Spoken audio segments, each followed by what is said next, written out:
Hey girls, it's your mama. We're making salsa today. If you don't have one of these, you need to get one. It's Pampered Chef, and it's the best way to peel a garlic.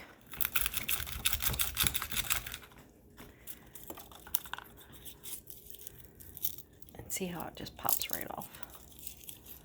Yay, I love these things. You need to get one if you don't have one.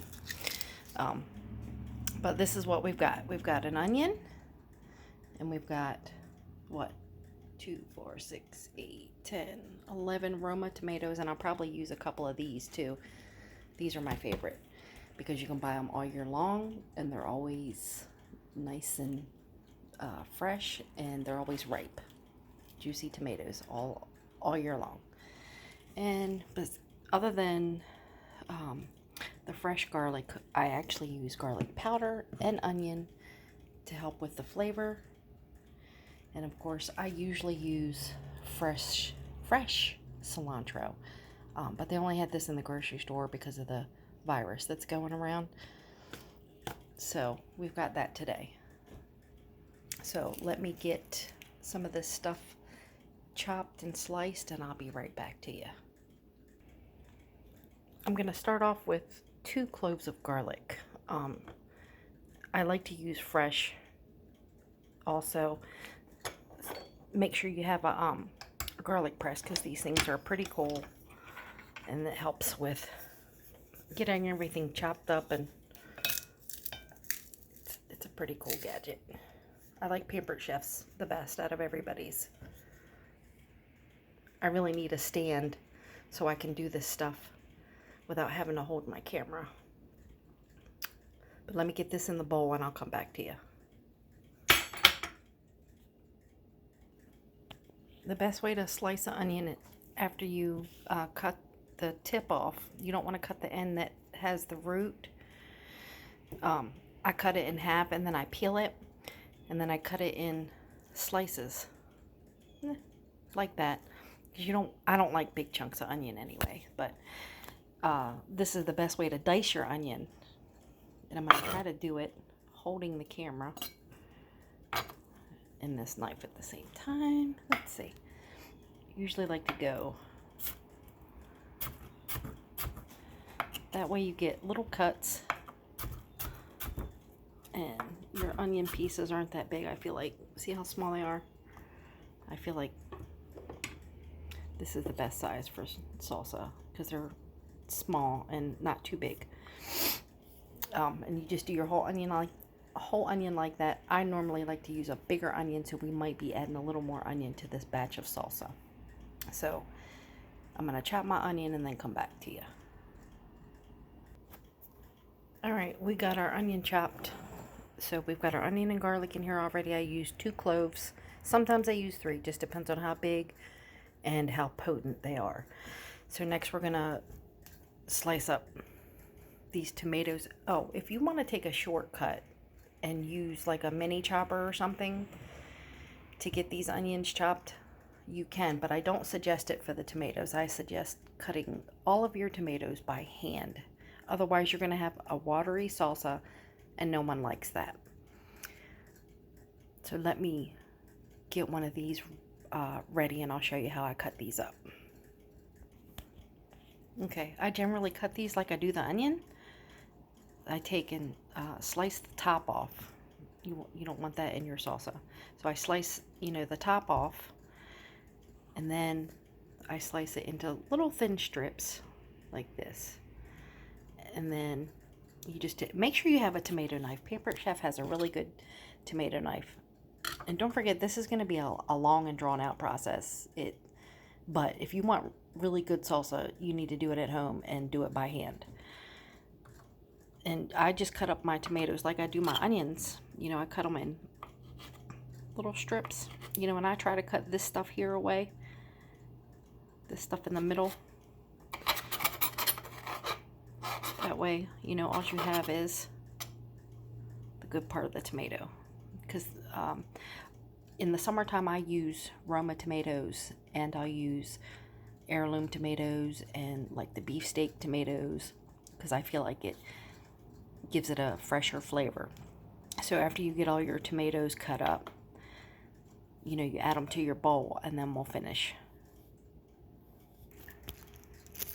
Alright, I'm still cutting tomatoes, but I wanted to show you real quick. Make sure you use fresh jalapeno. This one's a pretty big one. The bigger they are, the less heat they have. So the smaller ones have more heat to them. This one right here would probably have the most heat to it because it's the smallest one out of the bunch that I bought. I'm going to start off with the biggest one because I do like a little heat to my salsa, just not a lot. Always use food gloves when you're working with these because the oils from this will stay on your hands, and you don't want to touch your nose or your eyes or, you know, any part of your face because you'll have that heat. So always use a glove. If you don't have gloves, try to not touch the inside as much as possible. Make sure you scoop out the middle of this and then discard it, and then you just chop it. Or you can actually put this in the food processor too, so you can get the small pieces. But I like to hand chop everything. But just make sure that if you don't have gloves, make sure you have milk, because you can put your hands in some milk and it'll take the sting out of it. But I'll scoop this and I'll show you. I cut it just like I do the tomatoes and the onions, really, but I just cut it in smaller pieces. Alright, I just wanted to show you that I cut it into thin slices, and then of course, you know, you put a couple of them together, and then because you're going to hold it with this hand. That's why you want to wear a glove, because you don't want these oils all over you. You're going to hold that in your hand and then just dice it. I just dice it. I dice it. I chop it up and then dice it, because I've already got this pile here, and that's what I do until I get it to the size that I want it. Alright, I'm going to finish that and get it in the bowl. Alright, I got my jalapeno pepper in there. It's already starting to look pretty. Don't forget to use a little bit of salt and pepper. I always use sea salt. If I'm actually cooking something on the stove, I use kosher and top it with sea salt. Kosher is actually cheaper, I think. So I'm going to finish chopping my tomatoes, and I'll come back to you with the limes, cilantro, and the 2 powders that I'm using.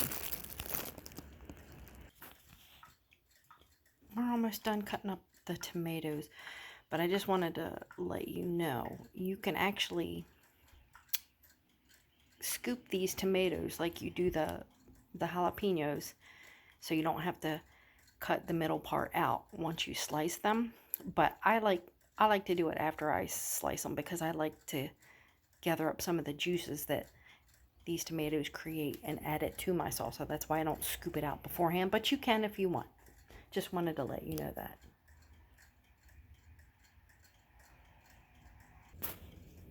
Okay, we are getting ready to add the lime and the cilantro, as well as the onion powder and the garlic powder. But one of the things I want to tell you is, before you slice your lime, you roll it, press down and roll it. That way you can get as much juice as this lime has to offer. And I would start off with 1 lime and then take it from there. Most of what I do is by taste anyway, so we're going to sprinkle some of the garlic powder in here. And because I used 2 fresh cloves, I'm not going to add a whole bunch of that. And I'm only going to add a little bit of the onion powder, just because I used a pretty big onion.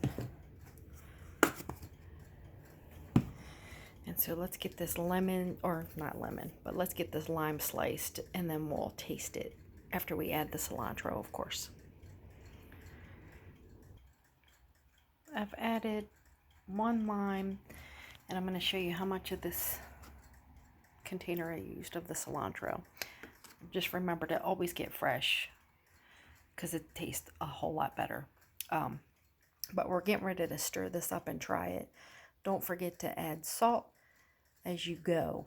I like to add 2 or 3 tomatoes and then 1 or 2 grinds of my salt grinder. That way you don't have to add a whole lot of seasoning once you're finished with it. Let me mix this and then we'll try it. Okay, finally I had to add another lime to this, or juice of another lime. So we've got 2 limes in this batch. And as you can see, it makes a pretty big batch. And I had to add probably another 2 shakes of garlic powder and a couple more grinds of sea salt, but it's good to go. Store your salsa in a glass container because glass does not hold the scent of the onions and garlic, and it won't last but a day. Enjoy!